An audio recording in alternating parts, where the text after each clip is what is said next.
अचानक से तुर्की, इसके सुर क्यों बदले हैं? और तुर्की के राजदूत ये कह रहे हैं भारत की कही गई 2000 साल पुरानी बात सही साबित हो गई है। तुर्की पर हमला भी हुआ है। जियोपॉलिटिक्स में इस वक्त बहुत कुछ चल रहा है। हमेशा की तरह वर्ल्ड मिरर के इस एपिसोड में जानने को मिलेगा बहुत कुछ, इसलिए वीडियो को अंत तक जरूर देखें। गुड़ खाए गुलगुल्ले से परहेज, ऐसा कब तक चलेगा? तुर्की अब तक बड़े आराम से नाटो का सदस्य भी बना हुआ था और अपने खलीफा बनने के सपने को भी पाल रहा था, लेकिन इस ईरान के जंग ने ना सबके महत्वाकांक्षाओं पर पानी फेर दिया है।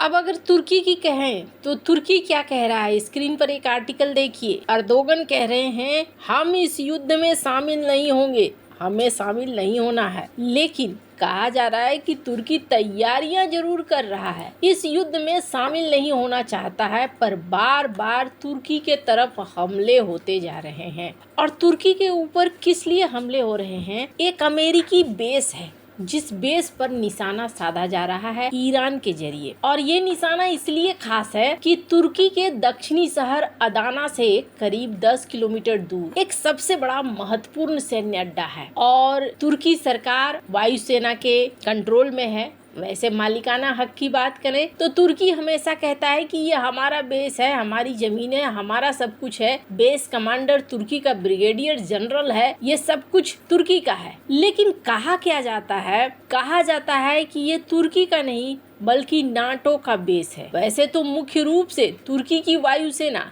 F-16 लड़ाकू विमान, टैंकर, विमान, ड्रोन, ये सारे यहाँ पर रहते हैं। नाटो के तहत अमेरिकी वायुसेना भी यहाँ तैनात है। 1500 से 5000 अमेरिकी सैनिक और स्टाफ, इसके अलावा कई और देश के भी सैनिक हैं। स्पेन, पोलैंड, कतर, कुल मिलाकर 2000 से 5000 के आसपास यहाँ सेना के लोग रहते हैं। महत्वपूर्ण क्यों है? महत्वपूर्ण इसलिए है क्योंकि ये मिडिल ईस्ट में सीरिया, इराक, ईरान, इजराइल के बहुत करीब है। भूमध्य सागर से मात्र 32 किलोमीटर दूर है, जहां से विमान जल्दी से उड़ान भरकर इस क्षेत्र में ऑपरेशन कर सकता है।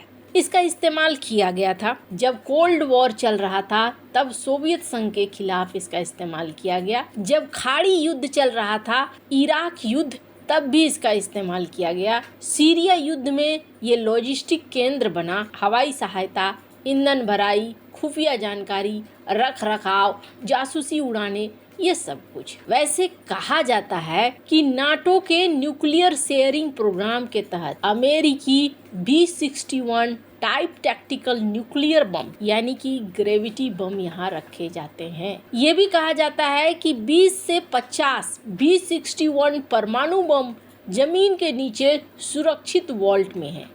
ये एक कम मध्यम ताकत वाले हथियार हैं ताकि टैक्टिकल तौर पर इस्तेमाल किए जा सकें। अमेरिकी F-16 या मित्र देश के विमान इन्हें ले जा सकते हैं, जहां अस्थायी अमेरिकी बॉम्बर नहीं है, लेकिन जरूरत पड़ने पर बॉम्बर उतारा जा सकता है। यही कारण है कि ईरान जैसे देश इस बेस को सबसे बड़ा खतरा मानते हैं। ईरान से दागी गई 3 बैलिस्टिक मिसाइलें 4 मार्च को, 9 मार्च को, 13 मार्च को तुर्की के हवाई क्षेत्र में घुसी और माना गया कि इनका टारगेट था इंसिरलिक बेस, लेकिन नाटो के एयर डिफेंस सिस्टम यानी पैट्रियट सिस्टम ने इन सभी को हवा में मार गिराया। 13 मार्च को बेस पर सायरन बजने लगे, विस्फोट की आवाजें आने लगी, खिड़कियां हिली, लेकिन सीधा हमला नहीं लगा। कोई हताहत या बड़ा नुकसान नहीं हुआ। ईरान कहता है जानबूझकर नहीं किया, लेकिन तुर्की गंभीर विरोध जताता है। इंसिरलिक सिर्फ एक हवाई अड्डा नहीं है, नाटो का दक्षिणी हिस्से का दिल है, लॉजिस्टिक हब है, परमाणु हथियारों का गोदाम है। इसलिए इस बड़े तनाव में इसका नाम सबसे पहले आता है। तुर्की इसे नाटो के साथ मिलकर चलाता है, लेकिन ईरान के हमलों के बाद सुरक्षा और ज्यादा बढ़ गई है।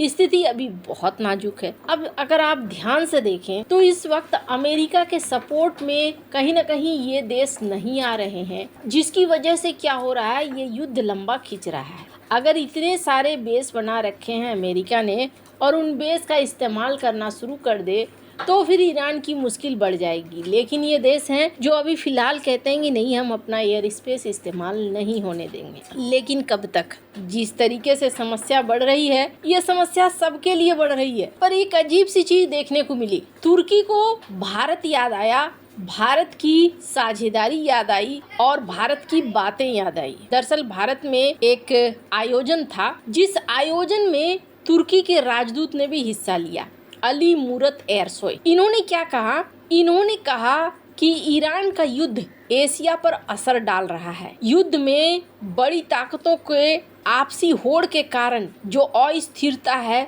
वो बढ़ रही है। उन्होंने कहा कि आज के समय भारत, ऑस्ट्रेलिया, जापान जैसे मिडिल ताकत वाले देश इस अंतर्राष्ट्रीय व्यवस्था में पुल बनने का रास्ता खोला है। ये पुल बन रहे हैं। भारत की भूमिका बहुत खास हो गई है। एरसोय का कहना है कि आज अंतर्राष्ट्रीय माहौल में मिडिल ताकतें बड़ी ताकतों की होड़ की सिर्फ दर्शक बनकर नहीं रह गई हैं। भारत, जापान, ऑस्ट्रेलिया और कई अंतर्राष्ट्रीय व्यवस्था को जोड़ने के लिए अब ये सारे देश काम कर रहे हैं। मानेकशॉ सेंटर में बोलते हुए तुर्की के राजदूत ने कहा कि मिडिल ताकतें अलग अलग जियोपॉलिटिकल केंद्रों के साथ संबंध बनाए रखती है और वैश्विक व्यवस्था में स्थिरता लाने वाले कारक के तौर पर काम करती है। भारत पर खास तौर से जोर देते हुए उन्होंने कहा कि ये देश अब एक स्थिर करने वाली ताकत के तौर पर अहम मुकाम रखता है। एरसोय का कहना है कि दिल्ली के ऊपर दुनिया भर की विश्वसनीयता है और दिल्ली के साथ अच्छी चीज ये है कि भारत अलग अलग साझेदारों के साथ अपने संबंध को बनाए रखता है और भारत की कूटनीति दुनिया के लिए एक मॉडल बन गई है। ये बातें एरसोय ने कहा, मैं नहीं कह रही हूँ। एरसोय ने ये भी याद दिलाया, पहली बात तो ये तुर्की के बंदे हैं, लेकिन हम भारतीयों को याद दिला रहे हैं तुम्हारे ही कौटिल्य ने क्या कहा था। भारत के कौटिल्य ने ये कहा था कि जो भारत का राजकाज का एक प्राचीन सिद्धांत है, आप आज देखेंगे पुराने जो भारत के कही गई बातें, कही गई नियमें, चला गया रणनीति आज वही काम आ रहा है। तो कौटिल्य ने क्या कहा था?